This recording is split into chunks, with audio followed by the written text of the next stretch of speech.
I am a performance artist and a performance writer, and Antonia is a composer, and we met on a project where poets and composers and singers were brought together to make a new song work, and we've continued to work together on and off, but still have our own solo practices, so we'll talk a bit about both of those things.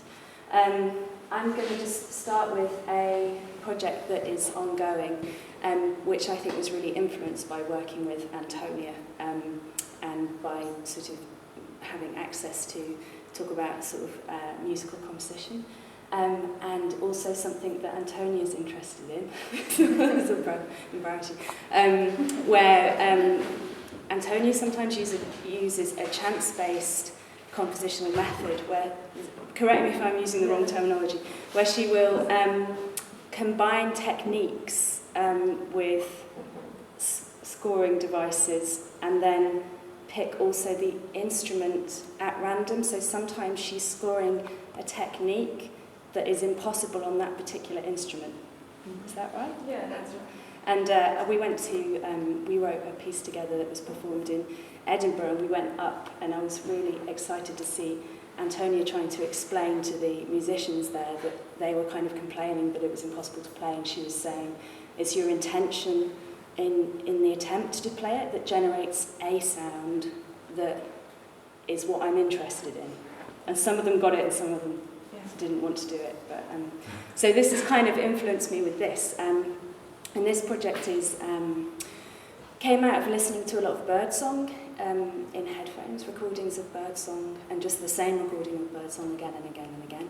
And then trying to make transcriptions of that, and then trying to make my own voice somehow do what the birdsong was doing.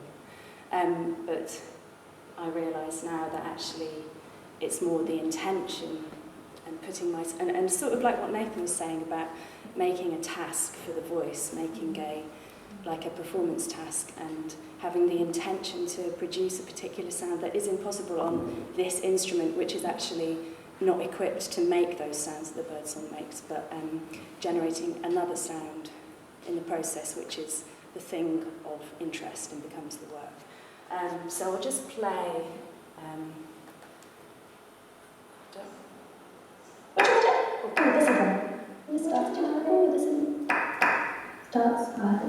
It starts.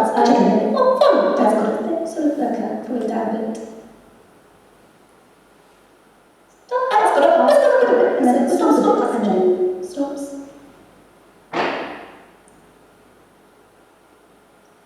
Oh, it's got a nice question at the end. Stops. What? It's got a richer dipper. It's got a richer dip starts low this time, Okay, so I'll just stop it there. It just gives you an impression of this sort of thing. So it's kind of like the birdsong is in my headphones, and I speak along, and I can't hear my own voice, and then I'm interested in what's left when I take, when you can't, the birdsong is taken away, so the kind of structure and the thing that generated that type of speech is absent from what you hear, and that's sort of like the score that you don't have access to, but I think it kind of sort of ghosts within the recording somehow. Anyway, there's various ways that I'm trying to perform those live or sort of generate more material around it, and that's sort of an ongoing project, so that's a bit about me. Antonia?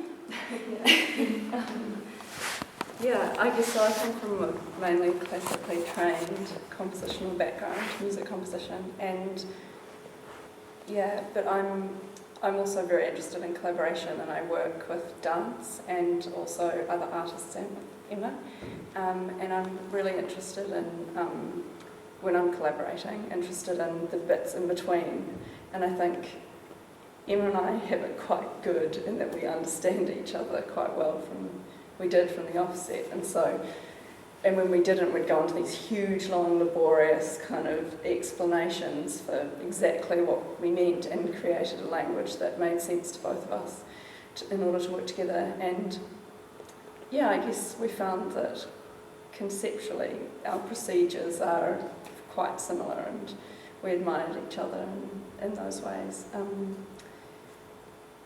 So let's just... So we'll just show you a little bit about... Where did it go? There we go. Just play it. Just, okay. Maybe. Okay, so this is a piece that we made together with the vocalists.